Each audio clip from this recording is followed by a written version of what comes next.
तपस्विभ्यो अधिक योगी ज्ञानिभ्यो मतोऽधिकाः कर्मिभ्योश्चाधिको योगी तस्मात् योगी भवार्जुन।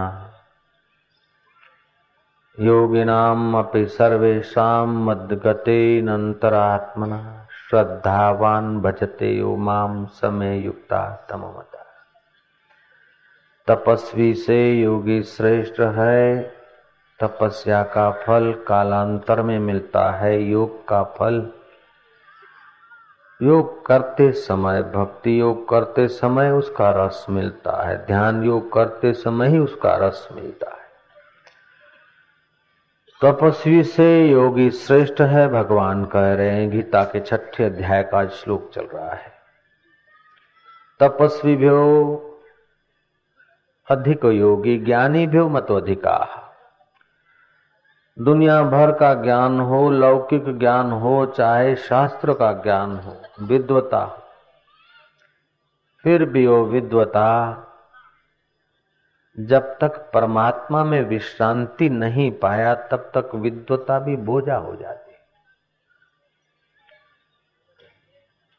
विद्वान को भी अपना कुछ मैंपना बना रहता है, लेकिन भगवान का ध्यान करने वाले का मैंपना भगवान में डूब जाता है।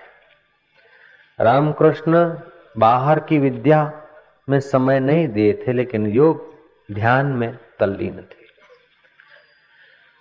गौरांग चैतन्य महाप्रभु नंदिया गांव में जब 7 वर्ष के थे, काशी का पंडित शास्त्रार्थ करने को वहां आया था। 7 वर्ष के चैतन्य गौरांग बालक उस पंडित के दर्शन करने गए और पंडित को बोलते, पंडित जी कुछ सुनाइए। पंडित बोलता, अरे छोकरा, अरे बच्चा, तू क्या सुनेगा, तू क्या समझेगा मेरी विद्या को। बोले, जो मैं समझ सकूं वही सुनाइए, जैसा मैं जितना समझ सकूं वही सुनाइए। उस पंडित ने गंगा स्तुति अपनी जो लिखी थी वो संस्कृत में सुना दी। चैतन्य महाप्रभु उस वक्त 7 वर्ष के थे। गौरांग उनके अंग बड़े रूपवान थे, इसलिए उनका नाम गौरांग रखा गया था। गौरांग 7 वर्ष के बालक उस पंडित को कहते कि पंडित जी, आपकी इस आपके स्तोत्र में कहाँ कहाँ गलती है और कहाँ कहाँ सही है, ये आप बता दीजिए। पंडित ने कहा, गलती? मेरी गलती? मूर्धन्य पंडित की और गलती? गौरांग बोलते, अगर आपको नहीं दिखती तो मुझे आज्ञा दे दो, मैं बता दूं। 7 वर्ष के बच्चे ने भगवत कृपा से उस पंडित की कृति में पंडित को बता दी कि यहाँ यहाँ तुम्हारी संस्कृत में गलतियां हैं। पंडित शर्मिंदा हो गया। उस वक्त लोगों के सामने तो पैर नहीं पकड़े। दूसरे दिन सुबह नंदिया गांव में उस बालक के चरण पकड़े गए। मैं तो बड़ा प्रसिद्ध पंडित हूं, लेकिन मेरी पंडिताई, मेरी चतुराई चूल्हे पड़ी।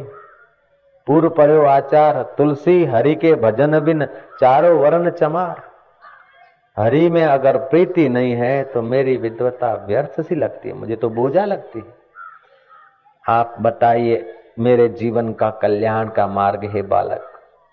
गौरांग बोलते, अगर आप अपना कल्याण चाहते हैं शास्त्र पढ़ो, लेकिन विद्वान होके दिखाने के लिए नहीं।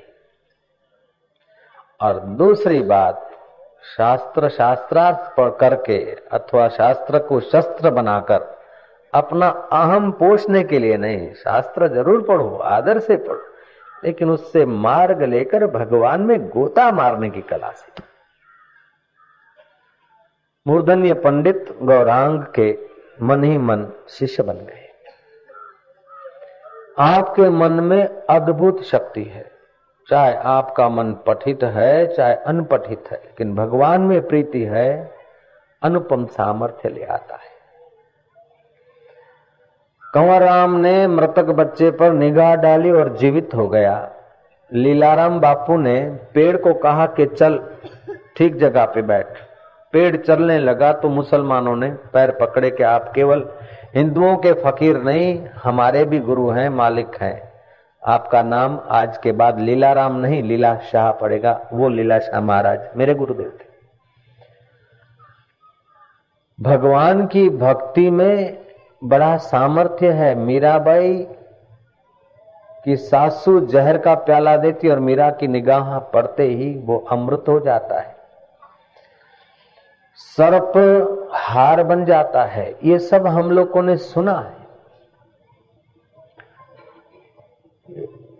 हमारी भक्ति अव्यभिचारिणी जब होती है तब इसका हम लोग अनुभव करते हैं। जरा ये कर लिया, जरा इधर विश्वास रख लिया, जरा उधर कर दिया, नहीं, पूरा का पूरा विश्वास परमात्मा में, जड़ वस्तुओं में नहीं, जड़ संबंधों में नहीं, जड़ भोग में नहीं और अहंकार को सजाने में नहीं। ये बात आध्यात्मिक व्यक्ति को कभी नहीं भूलनी चाहिए कि भगवान की भक्ति व्यक्तित्व का श्रृंगार नहीं है, अपितु व्यक्तित्व का विसर्जन है। हम लोग भक्ति को भी व्यक्तित्व का श्रृंगार बनाने के चक्कर में जब पड़ते हैं न, तो हमारी भक्ति अधूरी रह जाती। व्यक्तित्व का विसर्जन ही भक्ति का लक्ष्य होना चाहिए, योग का लक्ष्य होना चाहिए, ज्ञान का लक्ष्य हो। मतलब प्रभु प्राप्ति का पथिक व्यक्तित्व का श्रृंगार नहीं, व्यक्तित्व का विसर्जन करने लगे तो भक्ति उसकी जल्दी फलित होती है। इसीलिए हम मंदिरों में जाते हैं, हमारे ही लोगों ने मूर्ति पत्थर में से मूर्ति बनाई, मूर्ति की प्राण प्रतिष्ठा की और उस मूर्ति के आगे हम नतमस्तक होते हैं। ऐसा नहीं कहते कि जयपुर के मार्बल तेरे को नमस्कार है, गंडकी के शालिग्राम पत्थर तेरे को नमस्कार है, नहीं, उसमें भगवान की भावना करके अपने अहम को विसर्जित करना है। पुजारी लोग गणपति देव की पूजा कराते हैं, गणपति जी की मूर्ति है तो ठीक है, नहीं तो गुड़ के गणपति बना देते हैं और पूजा होती। और पूजा कराते कराते बोलते भगवान के लिए नैवेद्य लाओ। यजमान बोलता कि महाराज पत्नी भोजन बनाने वाली थी लेकिन उसका हाथ अशुद्ध हो गया, इसलिए वो तो पड़ोस के घर में चली गई है, यहाँ तो पूजा। अब मैं बनाना नहीं चाहता हूँ, अब मीठा क्या बनाऊं। चतुर ब्राह्मण कहता कि चिंता मत करो, भगवान गणपति जो थे पाव भर गुड़ के, वो गणपति जी के पेट का ऑपरेशन करके थोड़ा गुड़ निकाल दिया और पान के पत्ते पे रखकर ओम पानाय स्वाहा, पानाय स्वाहा, व्यानाय स्वाहा, उदानाय स्वाहा, समानाय स्वाहा। और फिर पुजारी जानता है कि गुड़ के गणपति जो पूजा कराता है वो जानता कि गुड़ के गणपति देव हम ब्राह्मण देव को देंगे, वो क्या करेंगे, या तो सुखड़ी में डालेंगे, या तो दाल में डालेंगे, या तो शरबत बनाएंगे। ये उसको पता है कि गुड़ के गणपति क्या करेंगे, ये पता है। हम लोग गणपति बनाते हैं, गणपति दादा मोरिया लाडू लाओ लौकोरिया नाचते झूमते और शाम को बंबई में दरिया में गणपति देव को परवान करके आते हैं, झूलेलाल भगवान को परवान करके आते हैं। अथवा भगवान शिव जी की पूजा करते हैं सावन के महीने में और फिर भगवान शिव जी को तालाब में नदी में पधरा के आ जाते हैं। ये हिंदू धर्म ने हिम्मत की, सनातन धर्म ने ये साहस किया कि तुम्हारा अहंकार मिटाने के लिए आप भगवान की प्रतिमा बनाकर फिर भगवान की प्रतिमा भी मिटा दो तो कोई हरकत नहीं, लेकिन वो भगवान की प्रतिमा अहंकार मिटाने के काम आती है, न कि अहंकार संवारने के काम आती। गुड़ के गणपति बनाए, चाहे सुपारी में भगवान की प्राण प्रतिष्ठा करके पूजा की। ये बड़ा साहस है ऋषियों का, बड़ी युक्ति है हम लोगों का उत्थान करने के लिए। दिखती तो मूर्ति है लेकिन मूर्ति के आगे हम प्रणाम करते, दंडवत करते, उसको मूर्ति नहीं समझते, उसमें अपने गुरु को, अपने इष्ट को देखते और उस बहाने उनकी स्मृति में अपने अहंकार को विलय करते हम लोग।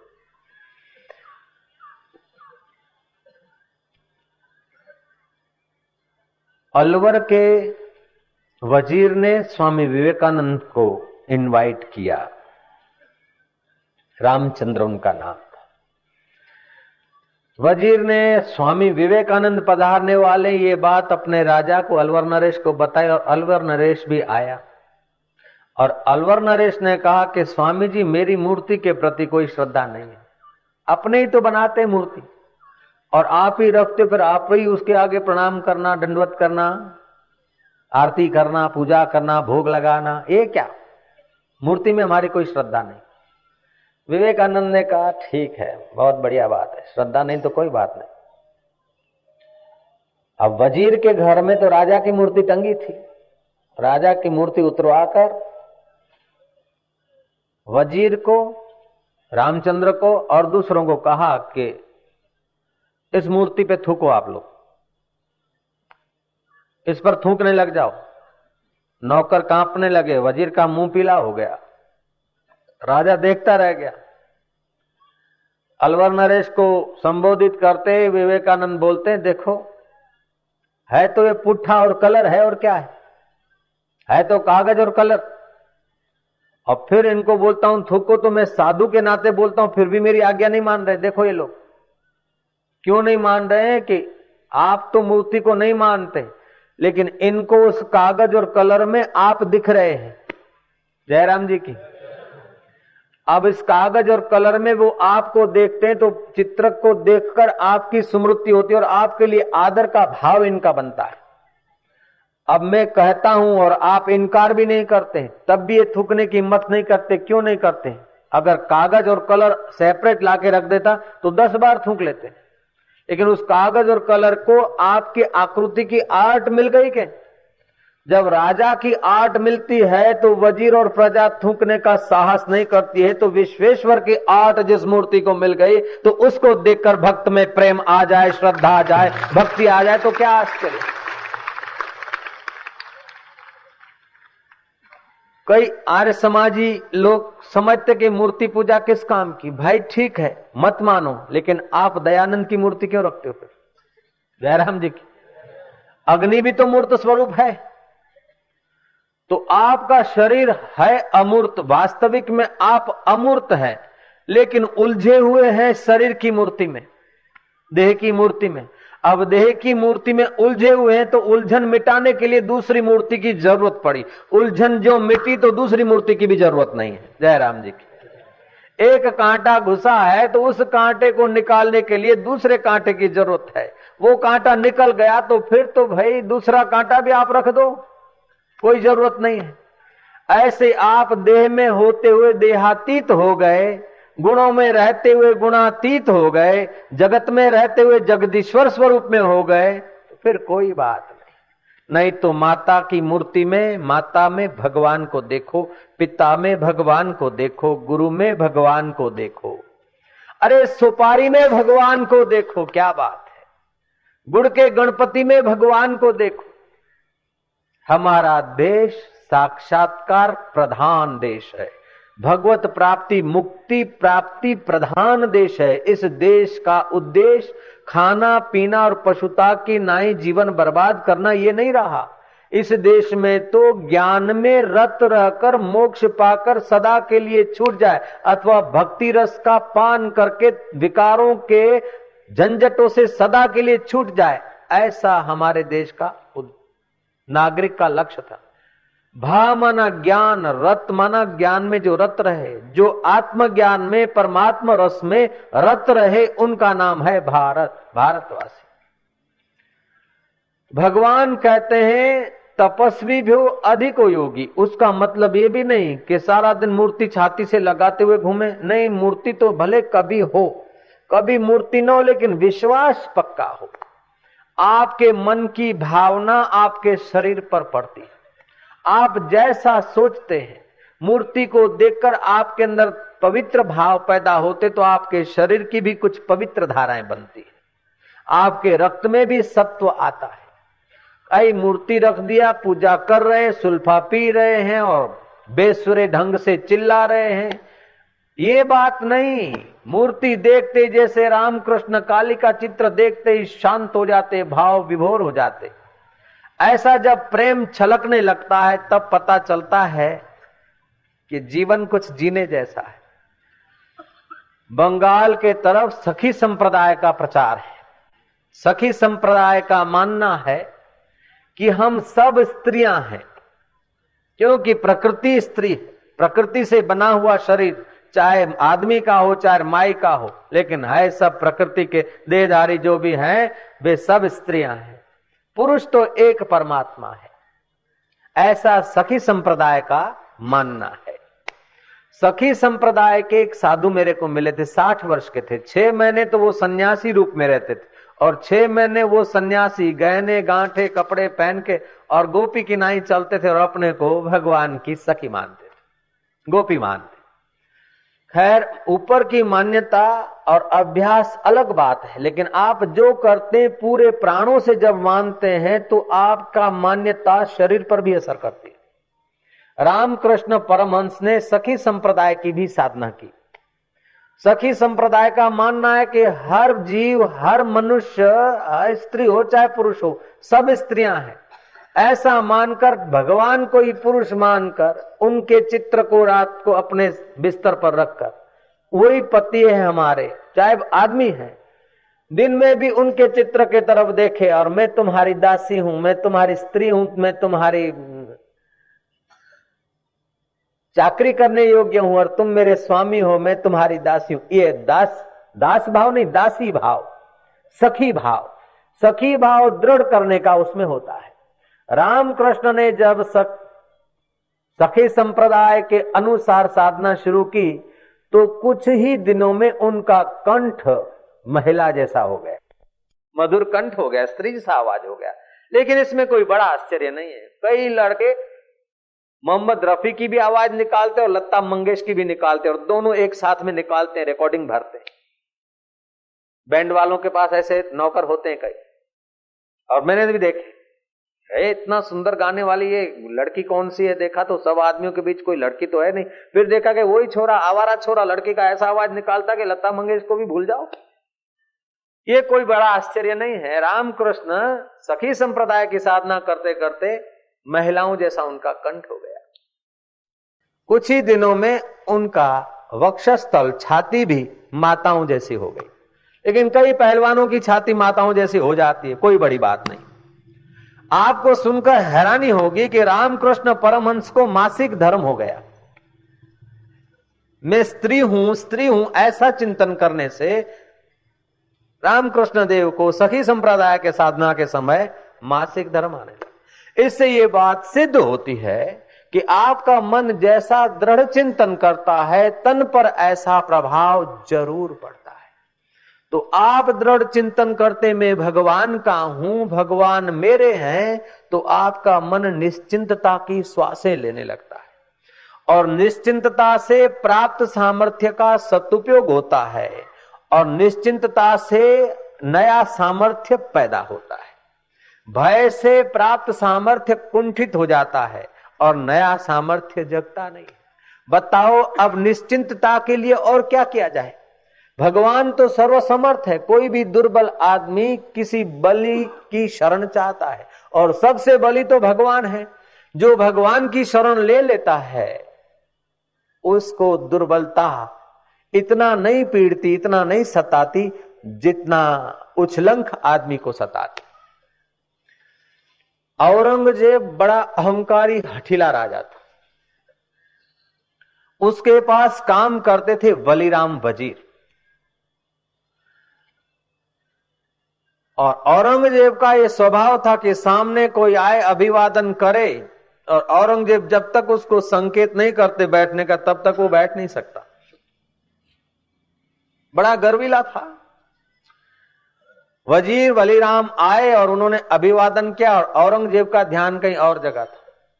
उन्होंने अभिवादन किया और इंतजार करते रहे कि बैठने को कहे, लेकिन औरंगजेब ने कुछ कहा नहीं। बलिराम के मन में ग्लानि हुई कि क्या इस मिट्टी के पुतले की, इस अहंकार पोषने वाले लोगों का नरसंहार करके लड़ा मरा के खजाना इकट्ठा करने वाले इस दुष्ट की इतनी गुलामी करता हूं। इससे आधी अगर भगवान की शरण ली होती तो मेरा तो बेड़ा पार हो जाता। के महाराज बलिराम के अंतर आत्मा पुकार उठी। धीरे से उसने फाइलें रख दी, दबे पैर निकल गए। अपने पड़ोस में जाकर थाली पिटवा दी कि जिसको जो चीज चाहिए वो बलिराम के घर से उठा के ले जाए। सर्व त्याग यज्ञ कर लिया। धोती के दो टुकड़े कर लिए और बन गए बाबा जी। एक ऊपर ओढ़ लिया, एक कटी वस्त्र कर लिया। यमुना के बेट में चले गए। और प्रभु आज तक तो मरने वालों की गुलामी की, अहंकारी राजा की गुलामी की, आज के बाद हे नारायण, हे ईश्वर, हे राम, हे देव, मैं तेरा हूं। मैं नहीं जानता तू कैसा है, लेकिन जो भी सृष्टि करता है उस ईश्वर की मैं शरण हूं। जो कोई ईश्वर है उसकी मैं शरण हूं। फिर राम ईश्वर है तो भी उसकी शरण हूं, और कृष्ण ईश्वर है तो भी उसकी शरण हूं, गुरुदेव ईश्वर है तो उनकी शरण हूं, और निराकार ईश्वर है तो उसकी शरण हूं। जो कोई परमात्मा है, सर्वोपरि है, उसकी मैं शरण हूं। मैं नहीं जानता तू कैसा, लेकिन तू तो जानता है तू कैसा है प्रभु। हृदय प्यार से, निश्चिंतता से भर गया।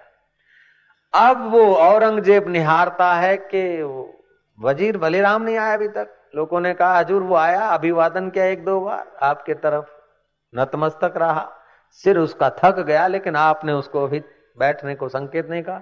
वो कुछ नाराज होकर चला गया। बोले जाओ सिपाही यहां बुला के लाओ, बोलो जहां अपना बुलाते हैं ऑर्डर। सिपाही गए, देखा कि वो तो बलिराम है नहीं, और उनके घर में तो सर्व त्याग यज्ञ चल रहा है। किसी को जिसको जो चाहिए वो उठा के ले जा रहे हैं। सर्व त्याग, जितनी जितनी भौतिक वस्तुओं को अपनी मानते उतना उतना जीव अंदर से चिंतित और नीचे हो जाता है। जितना उन भौतिक वस्तुओं से अपनात्व कम हो जाता है, या तो त्याग दो या तो अपनात्व हटा दो, जयराम जी की, उतना उतना अंतःकरण ऊंचा उठता है, उतना उतना आपका भजन चमकता है, आपका जीवन चमकता है। बेटा मेरा है, 1 है, 2 है, ये बड़ा हो जाए, अरे तू चिंता मत कर, ठाकुर जी का कर दे, एकदम चमक जाएगा। मेरा मेरा की ममता तो हटा दे, फिर देख, अनुभव करके देख, ये बेटियां मेरी है, तुम मेरापन हटा के फिर उसकी सेवा करो, पालन पोषण करो, ठीक व्यवस्था करो, लेकिन मेरापन की ममता हटाओ।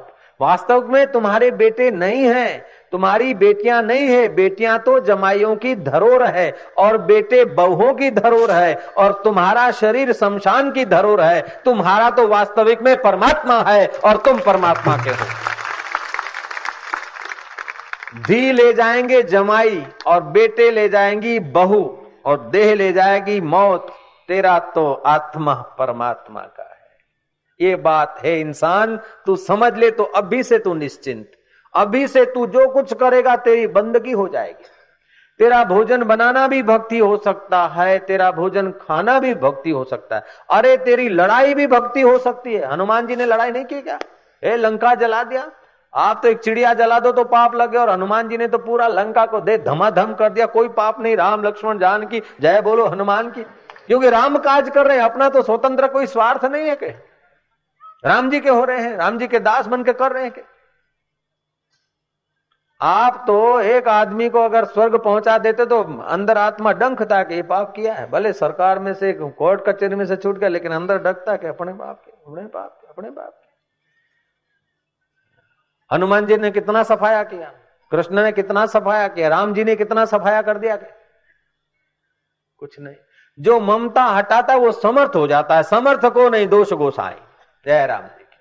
सूर्य नारायण उदय होते और कितने बैक्टीरिया मरते होंगे, कितने जंतु मर जाते होंगे, और कितने दूसरे पैदा भी होते होंगे उनके अस्तित्व से।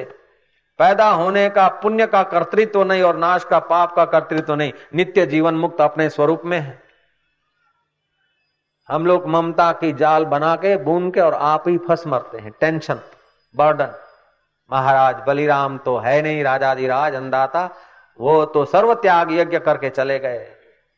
बोले अच्छा, तो अब उनको बुलाओ। बोले हजूर अब वो तो फकीर हो गए, उनको बुलाना हमारे बस की बात नहीं, अब हजूर खुद चले तो ठीक है। बोले अच्छा मैं चलता हूं।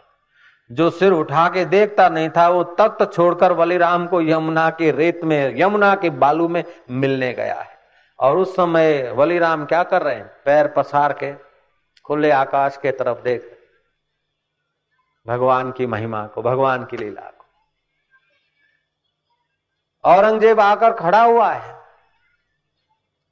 बलिराम उठकर तू सलामी नहीं भर रहा है। आखिर तुझे पता होना चाहिए कि मैं तेरा स्वामी था, मैं तेरा मालिक था, और तू मेरा गुलाम था, तू मेरा नौकर था। अब शहंशाह आलम खड़ा और तू पैर पसार के खड़ा है। पैर कब से पसारे? बोले जब से हाथ सकोड़े तब से पैर पसारने की हिम्मत आ गई। जब तक इच्छाएं थी ने तो हाथ फैलाए थे, अब इच्छाएं छोड़ दी, उसी की इच्छा रखी। जब से हाथ सकोड़े तो पैर पसारने की हिम्मत आ गई। लेकिन ये तुझे पता होना चाहिए कि तू मेरा दास था, मेरा नौकर था, मेरे वहां रहा था। ले राजन, सच्ची बात सुन लो, मैं आपका नौकर नहीं था, अपनी आवश्यकताओं का नौकर था। और अभी भी जो तुम्हारी नौकरी कर रहे वो तुम्हारा कोई भी नौकर नहीं है। सब अपनी अपनी लाचारी के गुलाम है, और जितनी जिसकी आवश्यकता और मोह और दिखावे की इच्छा है उतनी उतनी वो ज्यादा गुलाम है। हम सादे मकान में रह सकते थे, लेकिन लालच थी कि बड़े होकर रहे हैं, बढ़िया मकान चाहिए, तो फिर बढ़िया गुलामी करनी पड़ी। जयराम जी बोल दो। जितना आप व्यक्तित्व, अपने व्यक्तिगत खर्च बढ़ाएंगे उतनी आपकी आंतरिक गुलामी बढ़ेगी। फिर चाहे नौकर रख के आप अपने व्यक्तित्व को सिंगारें, लेकिन नौकर की भी गुलामी हो जाती है। उन लोगों को पता नहीं जिनके पास नौकर नहीं है, ये तो बड़ा सेठ है, तो बड़े स्वतंत्र है, इनके पास तो गाड़ी है, नौकर है, जिस समय जो चाहे वो मिल जाए, बड़े स्वतंत्र है। अरे वो बड़े परतंत्र हैं, उनको तो गाड़ी की गुलामी, नौकर की गुलामी, गुलामों की गुलामी रहती है कि नौकर रूठ न जाए, चला न जाए। नौकर हड़ताल पे पड़ते, तब सेठानियों के हाल देखो, सेठों के हाल देखो भैया। जयराम जी बोल दो। जितनी बाह्य चीजें पाकर कोई आदमी स्वतंत्र होकर दिखाता है, वो स्वतंत्र नहीं, उतना ही उन चीजों का वो परतंत्र है, गुलाम है। मुझे मेरे गुरुदेव की बात याद आती है कि गुरुदेव जब आगरा गौशाला में विराज रहे थे, आज से 18-19 साल पहले की बात है। गुरुदेव स्नान करके अपना वस्त्र निचो रहे थे। मैं भगा, मैं क्या गुरु महाराज में क्या? बोले क्यों, मेरे को हाथ है कि उसका उपयोग करने दे, मेरे को सेवा। नहीं नहीं, ऐसे आदत बिगड़ जाएगी। जय राम जी की। अब मैं आता हूं तो कई लोग आते हैं कि मैं नीचो के डाल दूं। नहीं बाबा नहीं, मेरे को गुरुदेव के 2 वचन याद है, बन सके उतना काम आप कर लो, जा जा कर कर, तू कर, वो कर नहीं, चलो करें, मिलकर करें। 2 भाइयों का मुकदमा आया कोर्ट में। न्यायाधीश ने पूछा कि पिता ने दोनों बेटों को समान संपत्ति दी, तो एक करोड़ाधिपति हो रहा, दूसरे को खाने पीने का नहीं है, ये क्या बात है? तब छोटे ने कहा कि संपत्ति तो 2-2 लाख हमको मिली और मकान मिला, हमारा भाई का सूत्र था जाओ जाओ करो करो करो, जाओ करो जाओ करो, और वो पराधीन होता गया। और मेरा सूत्र था चलो आए करें, चलो करो चलो करो मिलकर। तो फिर मेरी सुषुप्त शक्तियां जगी और मैंने पुरुषार्थ किया तो भगवान पदार्थों के रूप में आए, मैंने भक्ति किया तो भगवान प्रेम के रूप में आए, और मैंने संतों की शरण लिया तो भगवान योग के रूप में प्रकट हुए, और मेरे को कोई साक्षात्कारी गुरु मिल जाएंगे तो भगवान समग्र रूप में प्रकट हो जाएंगे। महाराज ये पुरुषार्थ की बलिहारी है। आप जब पुरुषार्थ करते हैं तो भगवान पदार्थों के रूप में आते हैं, उचित पुरुषार्थ। अगर बेईमानी से करते तो भगवान नरक के रूप में आएंगे। बोलते सब भगवान है तो पाप करने में क्या हर्ज है, मांस खाने में क्या हर्ज है, दारू पीने में क्या हर्ज है, बीड़ी पीने में क्या हर्ज है। जब सर्वत्र भगवान है, सब भगवान का है, तो बीड़ी भी भगवान की, दारू भी भगवान का, ये भी भगवान का, वो भी भगवान का। सर्वत्र भगवान तो है भैया, लेकिन क्या खाना क्या ना खाना ये भी तो भगवान ने, शास्त्र ने किया है। कि धतूरा भी तो भगवान ने बनाया, तो फिर सब्जी बनाओ उसकी पता चले। कांटे भी भगवान ने बनाए तो उस कांटों पे चलो, फिर जूता काहे पहनो, तो चाहिए के? बोले फिर अपने जो आए वो करे तो क्या होगा, कि फिर भगवान नरक के रूप में प्रकट हो जाएंगे। जयराम जी की। जब सर्वत्र भगवान है तो नरक में भी तो भगवान है, नरक भी तो भगवान है, तो भगवान दुख के रूप में मिलेंगे। अगर मन माना करेंगे, इच्छाएं बढ़ाएंगे तो भगवान दुख रूप में मिलेंगे। अगर संयम और धर्म के अनुकूल करेंगे तो भगवान सुख रूप में मिलेंगे। अगर योग से करेंगे तो भगवान दिल में प्रकट होंगे, और ज्ञान की शरण लेंगे तो भगवान समग्र रूप में प्रकट हो जाएंगे। मर्जी तुम्हारी, भगवान को 1 खंड में देखो, 2 खंड में देखो, अथवा अखंड रूप में देखो। जिसको अपना प्यारा कभी कभी मिलता है तो कितना मजा आता है। अपना प्रिय व्यक्ति मिलता है तो मजा आता है कि नहीं आता?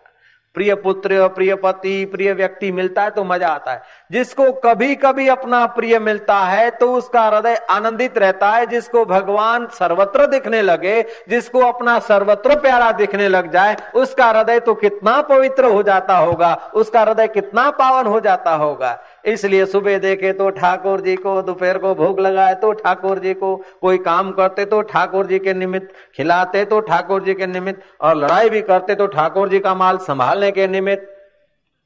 महाराज सब ठाकुर जी का काम है। जयराम जी बोल दो। और ठाकुर जी के निमित्त लड़ाई करने जाओगे ना तो लड़ाई करने की जरूरत नहीं पड़ेगी, ऐसे ही काम बन जाएगा। तुलसीदास जी महाराज कहते हैं, उमा संत की यही बड़ाई, उमा संत की यही बड़ाई, मंद करत तहि करत भलाई, मंद करत तहि करत भलाई। लेकिन आज के आदमी के लिए कि साखी को फेरफार करके मैं कह रहा हूं नए ढंग से। अब ये नए ढंग की साखी सुन लो। उमा कली की यही बड़ाई, उमा कली की यही बड़ाई, खा वही रोटी करही लड़ाई, खा वही रोटी करही। कलयुग का ये प्रभाव है कि अगर रोटी खाकर जो रस बनता लड़ाई झगड़े में वेर झेर में खर्चा करे। समर्थ रामदास मदोगरी करने को निकलते थे, हालांकि समर्थ थे, रिद्धि सिद्धियां दासी थी, हजारों को बैठे बैठे खिला सकते, फिर भी महेश याज्ञ है, कभी इसके घर का उसके घर का, एक घर पर जाकर खड़े हो। उस घर की महिला कुछ ऐसी थी कि महाराज बस पूरी कला थी, जैसे कई कई पूर्व जन्म में कलहा थी के वो ऐसी कलहा में से कई कई बनी।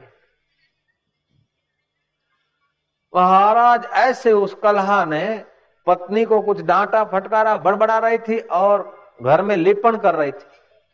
गोबर और मिट्टी बना के रखते, 2-3 दिन का सड़ा हुआ गोबर, और फिर वो डूचा होता है कि कपड़ा से नहीं लिपते के होता वो महाराज ने कहा नारायण हरि के मुआवरे तू आयो बाबा के धे दिमाग ने दे, मोढ़े पे ठगा दिया, मुंह पे मार दिया सड़ा हुआ गोबर और मिट्टी लिपने का वो कपड़ा।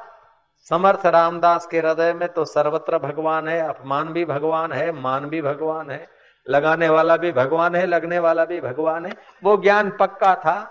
उद्वेग के समय भी बड़ी शांति, उन्होंने धीरे से वो डूचा उठा लिया, गए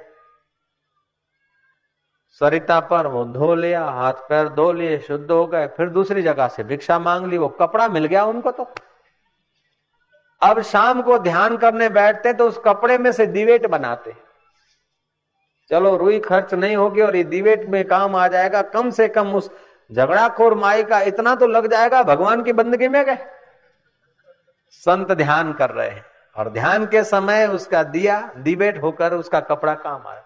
जितना दिन वो दिवेट चली उतना दिन तो वो चलाया। जब वो कपड़ा खत्म हो गया, गए उस माई के पास के नारायण हरि, अब तो माई पकवान ले आए कि बाबा जी मेरी तो भूल हो गई, उस दिन तुम आए थे, हमने तो दे मारा था, आपका अपमान हुआ, आपको दुख नहीं हुआ?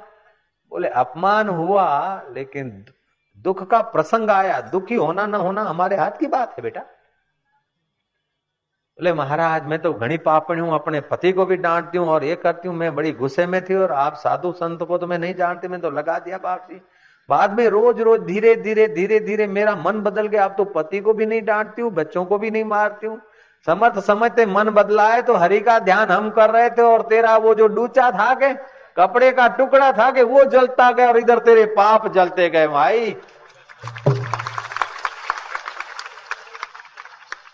किसी गांव में कोई संत रहते तो संत का दर्शन करने लोग जाते थे। एक लड़का भी जाता था, 15-16 साल का था, जाता आता रहा, फिर उसने जाना बंद कर दिया। 1-2 साल हो गए नहीं आया। गुरु महाराज ने पूछा कि तुम्हारे गांव को छोरो आए रहे तो रोहित, वो कहाँ है? नहीं आता। कि बाप जी वहारी को मंगनी हो गई, मंगनी सगाई हो गई, अभी वो लुगाई लाएगा, 2 पैर है, अभी 2 पैर और आएगा, अब जानवर बनेगा। अब तो जयराम जी की बोल दो, पहले तो 2 पैर थे कि मनुष्य था, अब 2 पैर दूसरे भी आएंगे, अब 4 पैर हो जाएंगे। बोले भले शादी करे, हमारी मना नहीं है, लेकिन उसको बोलना कि गुरु महाराज ने कहा है कि जो मंत्र दिया है उसको जरा बढ़ाते रहना, ये कमाई करते रहना। और इतना तो कहना कि गुरु महाराज याद करे रहा था, याद करे रहा था। गांव के लोग गए, पैदल का जमाना था, जाते जाते रात हो गई। जांच किया कि रोहित का घर कहाँ है, लोगों ने बताया और पता चला कि उस दिन उसकी शादी, और शादी में 7 फेरे फिरने होते कि 7 फेरे, वो 3 फेरे फिर चुका था। और जाकर लोगों ने कहा कि गुरु महाराज तुमको याद कर रहे। ब्राह्मण को बोलता कि ठहरो, वो छेड़ा छेड़ी बांधते के, उसने खोल दिया छेड़ा। ब्राह्मण को बोला शादी में कैंसिल नहीं करता, 4 फेरे फिर आके फिरूंगा। अभी तो गुरु महाराज याद कर रहे हैं। जिसके दिल में भगवान समग्र रूप में प्रकट हुए हैं, ऐसे आत्मरामी, सर्वत्र अपने राम को, सर्वत्र अपने ब्रह्म परमात्मा को निहारने वाले जीवन मुक्त पुरुष, जिनकी निगाहों मात्र से लोगों का कल्याण हो सकता है, ऐसे कल्याण मूर्ति गुरु महाराज याद कर रहे हैं। छोरा भागा, भागते भागते अब संध्या के समय भागे, कितना भी भागे, लेकिन एक दिन में तो पहुंचे नहीं, इतना लंबा सफर था। रात को बेचारे को कहीं ठहरना पड़ा धर्मशाला में, और फिर धर्मशाला के कमरे में, पास के कमरे में कोई वैश्या ठहरी थी। और महाराज इसका मन जरा पापी हो गया, क्योंकि दुल्हा बना था, अत्तर फुले लगाए थे। अत्तर आदि से पवित्रता नहीं आती, लेकिन अपवित्रता जागृत होती है।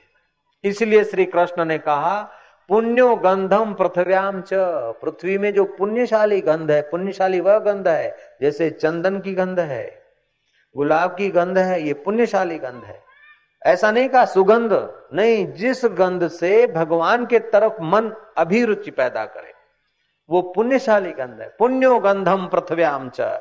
अभी जो कुछ लोग, कितने इंजीनियर लोग लगे हैं स्विट्जरलैंड में और प्रदेशों में कि कौन से परफ्यूम से आदमी की कामुकता भड़कती है, वैश्या के द्वार पर कौन सा परफ्यूम छिटकना चाहिए ताकि ग्राहक मुर्गा हो जाए, फंस जाए। इसमें कई दिमाग लगे हैं पढ़े लिखे, जयराम जी की। लेकिन भारत में दिमाग लगते कि कैसे लोगों को काम में से बचाकर राम में लगाना चाहिए। तो परफ्यूम से जो सुगंध आती है वो भड़कीली सुगंध उत्तेजना पैदा करती है और वीर्य ग्रंथ को आंदोलित कर देती है। फिर प्रदर रोग, सपन दोष अथवा काम विकार पैदा होता है और आदमी अंदर से निस्तेज होता जाता है। इसलिए परफ्यूम आदि नहीं लगाना चाहिए, परफ्यूम आदि वाले साबुन उपयोग में नहीं लाना चाहिए। जयराम जी की। पुण्यो गंधम पृथ्व्याम च, ये परफ्यूम जो है न वो हानि करता है, इनसे बचना चाहिए, अपने परिवार को बचाना चाहिए। महाराज उसकी गंध आई, ये वो उत्तेजित हुआ, धीरे धीरे निकला और वैश्या के कमरे के तरफ देखता है कि कमरे के द्वार पर एक द्वारपाल खड़ा है, हाथ में भाला लेकर बड़ी बड़ी आंखें दिखा रहा है। अब क्या करे, वापस आया, लेकिन एक बार जो काम घुस जाता है ना वो जल्दी से जाता नहीं। जब तक राम में प्रीति नहीं होती है तो काम तो पटक देता है कि राम में पूरी प्रीति हो जाए तो चाहूं और कामिनियां बैठी हो, कामुकता का सामान हो, फिर भी राम में रस है तो कुछ फर्क नहीं पड़ता। अगर राम का रस नहीं मिला तो महाराज कुछ भी नहीं हो, चित्र देखकर भी परेशान हो जाते लोग, बर्बाद हो जाते। कह दो नारायण नारायण नारायण नारायण। जब सिनेमा के चित्र, पर्दे वाले चित्र जवान की जवानी का सत्यानाश कर सकते हैं तो भगवान के चित्र भक्त का बेड़ा पार कर ले, इसमें क्या आश्चर्य। इसलिए घर में नट और नटियों के चित्र नहीं होने चाहिए। भगवान के और भगवत प्राप्त ब्रह्मवेता और महापुरुष तपस्वी ऋषि मुनियों के चित्र, बच्चों का, महिलाओं का, माताओं का, बहनों का मन ऊर्ध्वगामी करे। कई घरों में ऐसे पोस्टर लगा देते, यूं खड़ी हो, यूं खड़े, अरे क्या करे। कहीं कहीं पर तो ऐसा होता है कि पति पत्नी एक दूसरे के गले में हाथ डालकर चित्र लगाते दीवार में। अब बर्बादी कर रहा हो अपनी और कुटुंब की के।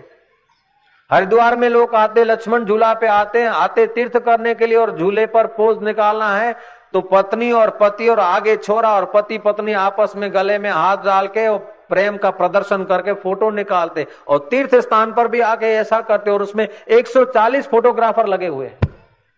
मैं बिल्कुल पक्की संख्या आपको कहता हूं, उनकी यूनियन है, नए भर्ती नहीं होने देते। 140 लिमिट, नहीं तो फिर बढ़ जाएगी ग्राहकी। 140 फोटोग्राफर लगे हैं तीर्थ यात्रियों के, पति पत्नी का आलिंगन करते हुए फोटो निकालते, बेशर्मे फोटो निकालते, और फिर वो मंगवाते पोस्टर खर्च करके और घर में लगाते। हम हरिद्वार गए थे, क्या सत्यानाश करने गए थे? ये प्रदर्शन करने का है? अरे वो जमाना था कि पति पत्नी की शादी हो जाती थी, 10-10 साल तक माँ को बाप को पता नहीं चलता था कि ये बात करते हैं कि नहीं करते। इतने मर्यादा से लोग रहते थे। आज तो एक ही पलंग पे सत्यानाश करेंगे। पुरुष का जो चुंबकत्व है और स्त्री का चुंबकत्व मैग्नेट, एक ही पथारी पे लंबा समय आराम करने से उनका मैग्नेट नाश हो जाता है, उनका प्रभाव व्यक्तित्व क्षीण हो जाता है। पति पत्नी भले संसार में उतरे, वो तो ऋषि मुनि भी उतरते थे, उनको भी बच्चे थे, उनको भी बच्चे हैं, वशिष्ठ को भी बच्चे थे, इसमें मना नहीं है। लेकिन रोज उसी बिस्तर पर सत्यानाश करो, एक दूसरे को स्पर्श करो, इससे पत्नी की आयुष्य नाश होती है और पति की भी बर्बादी होती। वो जमाना था, शादी होती थी तो 6 महीने लड़की ससुराल में रहती थी और 4 महीने मायके आती थी। नई नई शादी है ना, ज्यादा चुंबकत्व खर्च हो जाएगा तो फिर खिन्न स्वभाव हो जाएंगे और आपस में लड़ मरेंगे। इसलिए लड़की को मायके रखते थे ताकि उनका एक दूसरे के प्रति जो चुंबकत्व है उसकी सुरक्षा हो। और बुढ़े होते थे तभी भी स्नेह से रहते थे। अभी तो थोड़ी उम्र में चुंबकत्व खर्च होता था, आपस में जो लव मैरिज करते हैं वही डंडा मैरिज करने लग जाते हैं, वही बॉम्ब मैरिज करने लग जाते हैं। और डाइवर्स डाइवर्स डाइवर्स, ये परदेश की गंदगी हमारे देश में सत्यानाश करने को आ गई। देश में सत्संगों का आयोजन होना चाहिए और खुली नगद बात सुना दे, ऐसे संतों के पीछे समाज को और सरकार को लग जाना चाहिए, तब देश का उद्धार होगा, न कि पाश्चात्य अंधा अनुकरण करने से। पाश्चात्य अंधा अनुकरण, हमारे नेता लोग घूम के आते, वहां का कुछ आडंबर देख के ये वो, और उसी प्रकार के कायदे और छूट छाट बनाते, एम्बॉर्शन करा दो, करा दो। अरे संयम का प्रचार प्रसार करो, ऐसे योगियों को मैदान में लाओ, योगियों को और समाज को मिलाओ। ये तुम्हारा कर्तव्य है कि तुम्हारा कर्तव्य है बस पाश्चात्य अंधा अनुकरण करने का कर्तव्य है। हम दो हमारे दो, हम दो हमारे दो चिल्ला रहे, फिर हर रोज सत्यानाश कर रहे अपनी। इससे तो 1-2 बच्चा है, तीसरा है तो महीना भर साल भर तो संयम में रहेगा। अब एम्बॉर्शन कराते रहो, रोज अपनी खड्डे में पड़ते रहे। संयम से रहो, 2 बच्चे करो, संयम से रहो, 3 हो जाए 4 हो जाए, बस संयम से। बस सत्यानाश कर दिया बस। फिर चेहरे पे देखो तो खड्डे पड़े, आंखों अंदर घुस गई। अरे 35 साल का है तो 80 साल का बुढ़ा दिख रहा है, क्या है, क्या क्या करे, सत्यानाश करो रोज। ब्रह्मचर्य किताब अच्छी तरह से पढ़ा करो, पत्नी को भी दो, पति को भी दो, पढ़ा कर। तड़कीले भड़कीले कपड़े मत पहन। आप लोग तो नहीं पहनते हैं, परफ्यूम से दूर रहो। वो लड़का को दिख गई वैसा, नैन का चैन चुरा कर ले गई, कर गई नींद हराम। दूसरी बार उठा, लेकिन भाला वाला तैयार है, दाढ़ी है, मूछें हैं, बड़ी बड़ी आंखें और भाला है। तीसरी बार लड़का उठा 4 बजे, फिर भी देखा कि भाला वाला चौकीदार अभी तक सोता नहीं।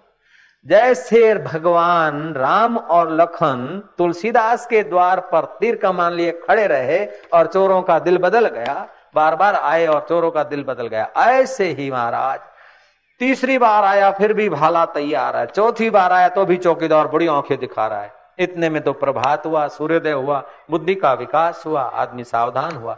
संध्या के समय काम घुसता तो सत्यानाश करता, और प्रभात के समय राम का प्रकाश होता है तो प्रकाश हो जाता है। इसीलिए प्रभात का समय भजन के लिए और संध्या का समय हरि की शरण के लिए, ताकि बच जाए मीठ। जो संध्या के समय हरि को चिंतन नहीं करता है, राम का चिंतन नहीं करता है, काम जरूर उसका गर्दन दबाता है।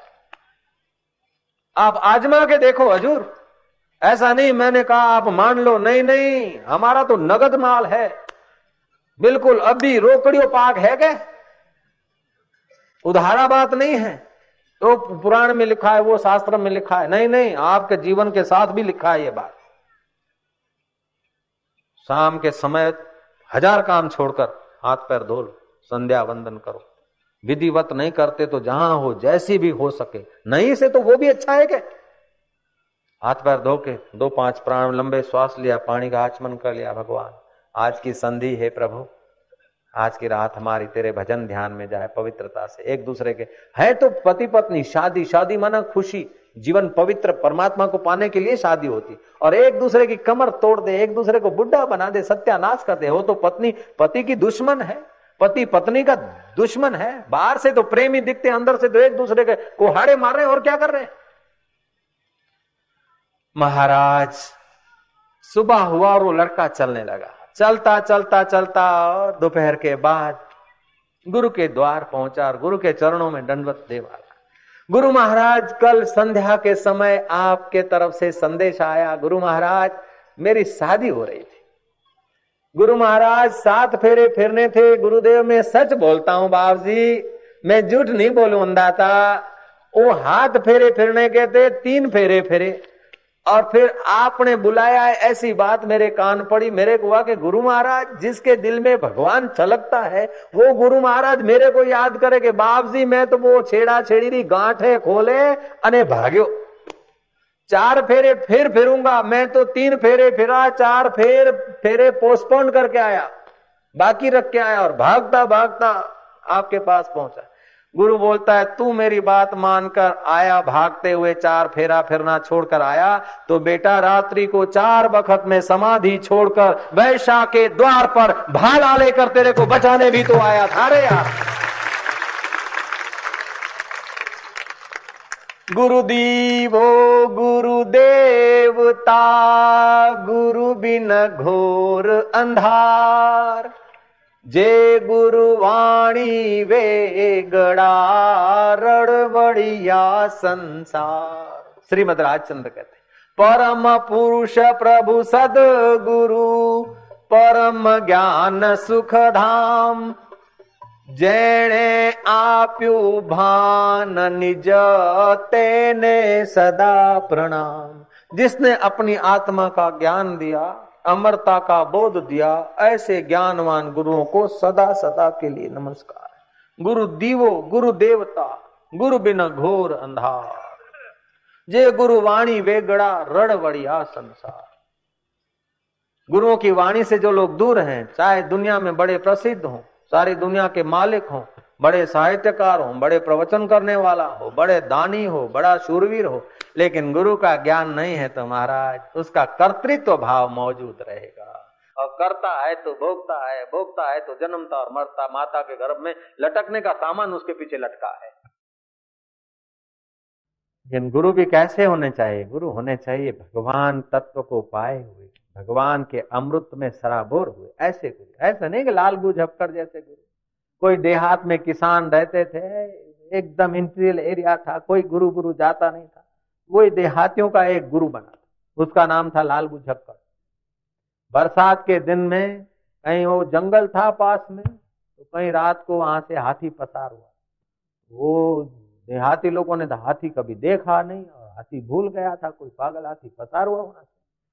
सुबह देखा तो बड़े बड़े पैर के चिन्ह। कोई बोले ये किसके पैर? आदमी के भी नहीं, घोड़े के भी नहीं, किसके? कोई बोले कैसा है कि भगवान आया होगा, कौन आया होगा, कोई भूत आया होगा, कोई। गांव के लोगों ने कहा कि अपने मगज की बात नहीं, चलो अपने गुरु से पूछे। वो लालबू झक्कड़ को ले आए। लालबू झक्कड़ खूब हंसे वो पैर देखकर, फिर खूब रोए।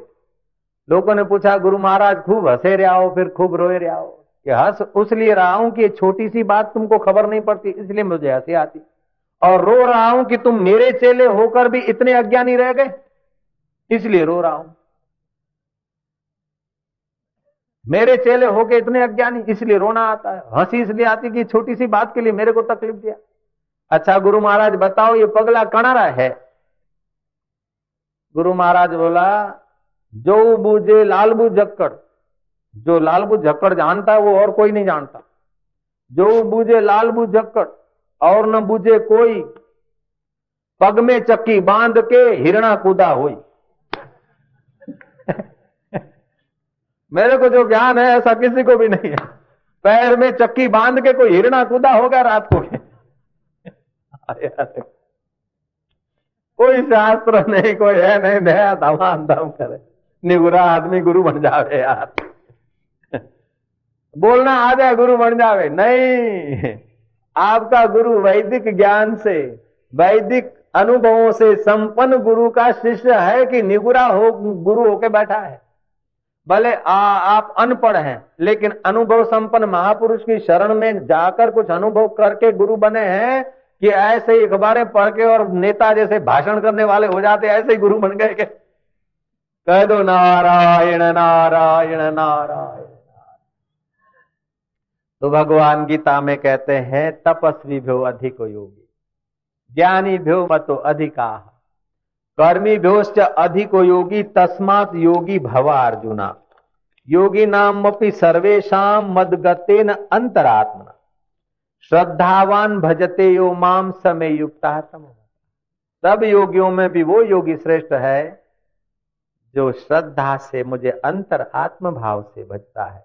आकाश पाताल में मेरे को मानकर नहीं, मेरे को अपने हृदय का साक्षी समझकर मेरे अपने स्वरूप में जो आता है वो सब योगियों से श्रेष्ठ है। कर्म योगी, लय योगी, अठ योगी, राज योगी, कई किस्म के योगी होते, लेकिन दिले तस्वीरें हैं यार। जबकि गर्दन झुका ली और मुलाकात कर ली, वो थे न मुझसे दूर न मैं उनसे दूर था, आता न था नजर तो नजर का कसूर था।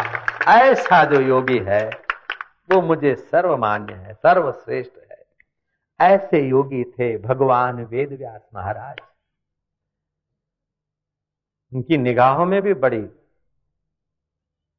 दिव्य दृष्टि रहती थी। एक बार भगवान वेद व्यास महाराज पसार हो रहे थे किसी सड़क से, रास्ते से, तो देखा कि कीड़ा बड़ी तेजी से जा रहा है।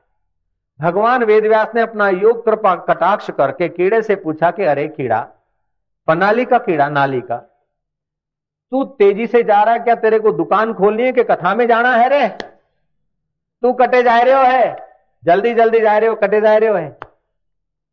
वो बोले महाराज वो एक सड़क के किनारे दूसरे किनारे जा रहे हो, दूसरी नाली में, तो जल्दी जल्दी क्यों जा रहे हो है? कोई कोरटरी हाजरी है क्या?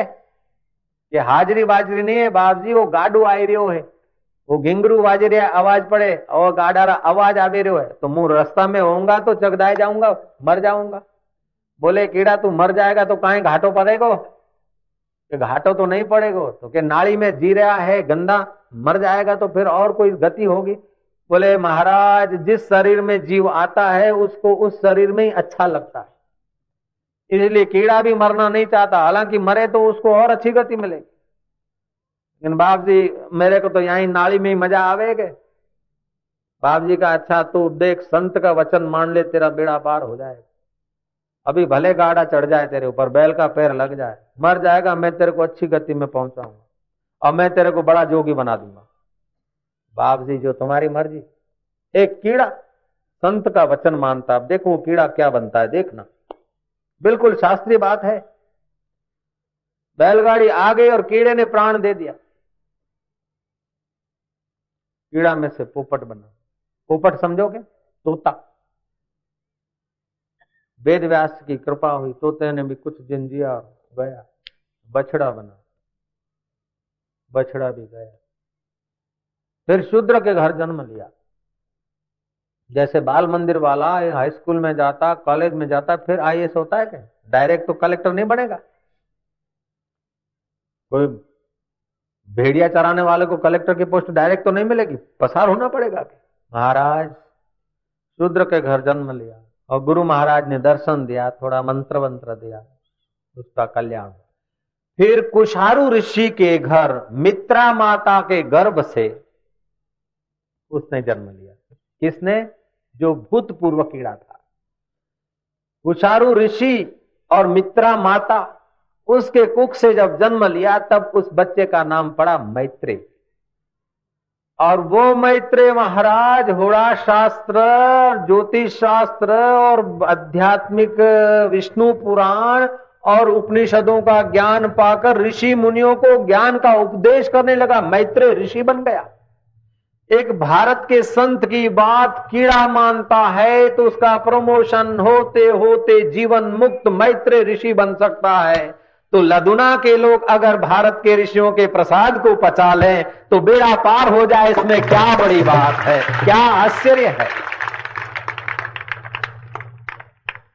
नारायण नारायण नारायण नारायण नारायण नारायण नारायण नारायण नारायण।